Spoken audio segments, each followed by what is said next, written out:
اکثر تم دیکھنا چاہتے ہو کہ اللہ تمہارے کتنا قریب ہے، تو سجدے میں کبھی سبحان ربی الاعلیٰ کی سرگوشی اپنے دل کی دھڑکن کے ساتھ مربوط کر کے دیکھنا۔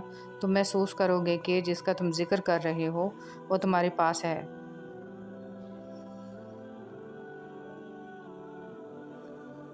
مجھے لوگوں سے کسی چیز کی توقع نہیں ہے، کیونکہ عزت، نام اور شہرت سب خدا دیتا ہے۔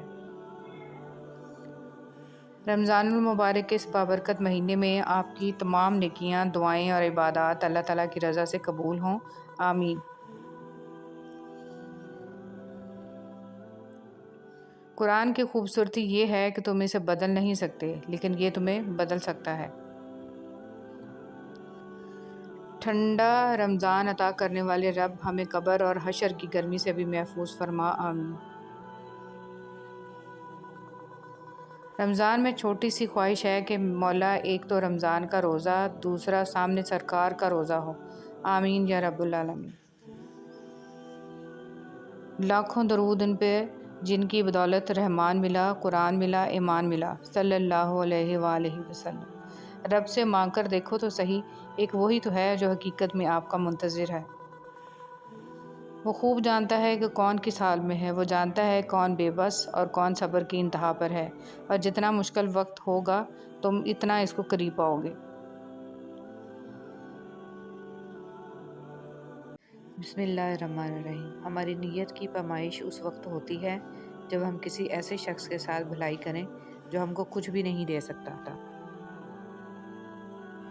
زیادہ سمجھدار اور زیادہ بیوقوف میں کوئی فرق نہیں ہوتا، کیونکہ یہ دونوں کسی کی نہیں سنتے۔ دنیا کی ایسی محبت جو دین سے روک لے، جو آخرت کی فکر سے آپ کو ناواقف کر دے، یہ دل کی موت ہے، اور دلوں کا مر جانا انسانوں کے مر جانے سے زیادہ دکھ والا ہوتا ہے۔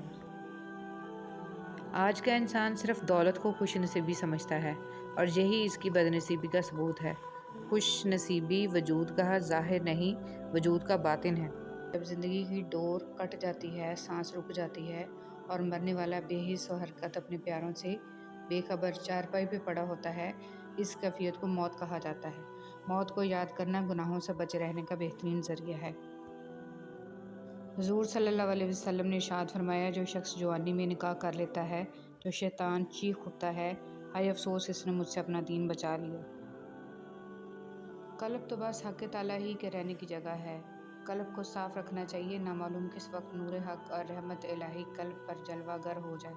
اس کا خاص اہتمام رکھو کہ قلب فضولیات سے خالی رہے، جس طرح فقیر اپنے برتن کو خالی رکھتا ہے کہ نامعلوم کس وقت کسی سخی کی نظر عنایت ہو جائے، ایسے ہی قلب کو خالی رکھو، نامعلوم کس وقت رحمت کی نظر ہو جائے۔ انسان موت سے بچنے کی کوشش کرتا ہے، جہنم سے نہیں، حالانکہ وہ جہنم سے بچ سکتا ہے، موت سے نہیں۔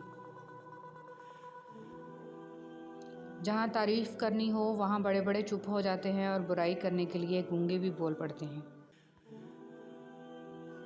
ہر بچھڑنے والا رشتہ ہمارے اندر کسی ایک احساس کو مردہ کر جاتا ہے۔ کچھ لوگ ہمارا یقین دفن کر جاتے ہیں، کچھ اعتماد، کچھ دوستی، کچھ خوشیاں اور کچھ ہماری زندگی۔ جب روح گلے میں اٹک جائے گی، رسول صلی اللہ علیہ وسلم فرماتے ہیں، صدقہ کرنے میں دیر نہ کرو، ایسا نہ ہو کہ جب جان حلق تک آ جائے تو اس وقت تو کہنے لگے کہ فلاں کے لیے اتنا اور فلاں کے لیے اتنا، حالانکہ وہ تو اب فلاں کا ہو چکا۔ ارشاد نبوی صلی اللہ علیہ وسلم، اور جب تم کسی مریض یا کسی مرنے والے کی عیادت کے لیے جاؤ تو وہاں حق اور بھلائی کی بات کہو، کیونکہ وہاں تم جو بولتے ہو فرشتے اس پر آمین کہتے ہیں۔ رسول صلی اللہ علیہ وسلم نے ارشاد فرمایا، اپنے شر سے دوسروں کو محفوظ رکھے، یہ بھی ایک قسم کا صدقہ ہے۔ حضرت علی رضی اللہ تعالیٰ عنہ نے فرمایا، وہ جگہ چھوڑ دو جہاں تمہاری دو چیزوں کی قدر نہ ہو، تمہارے احساس کی، تمہارے الفاظ کی، پھر چاہے وہ کسی کا گھر ہو یا کسی کا دل۔ تہجد کی طاقت۔ جب رات کے آخری پہر اللہ تمہیں خود چنتا ہے تہجد پڑھنے کے لیے، تو پھر سوچو وہ تمہیں خالی ہاتھ کیسے لوٹائے گا۔ اس لیے جب بھی رات کے آخری پہر آنکھ کھلے تو اسے بے وجہ مت سمجھ لینا، اس کا مطلب ہے اللہ تم سے تہجد میں ملاقات کرنا چاہتا ہے۔ رسول صلی اللہ علیہ وسلم نے ارشاد فرمایا، سب سے افضل صدقہ روٹھے ہوئے لوگوں میں صلح کرا دینا ہے۔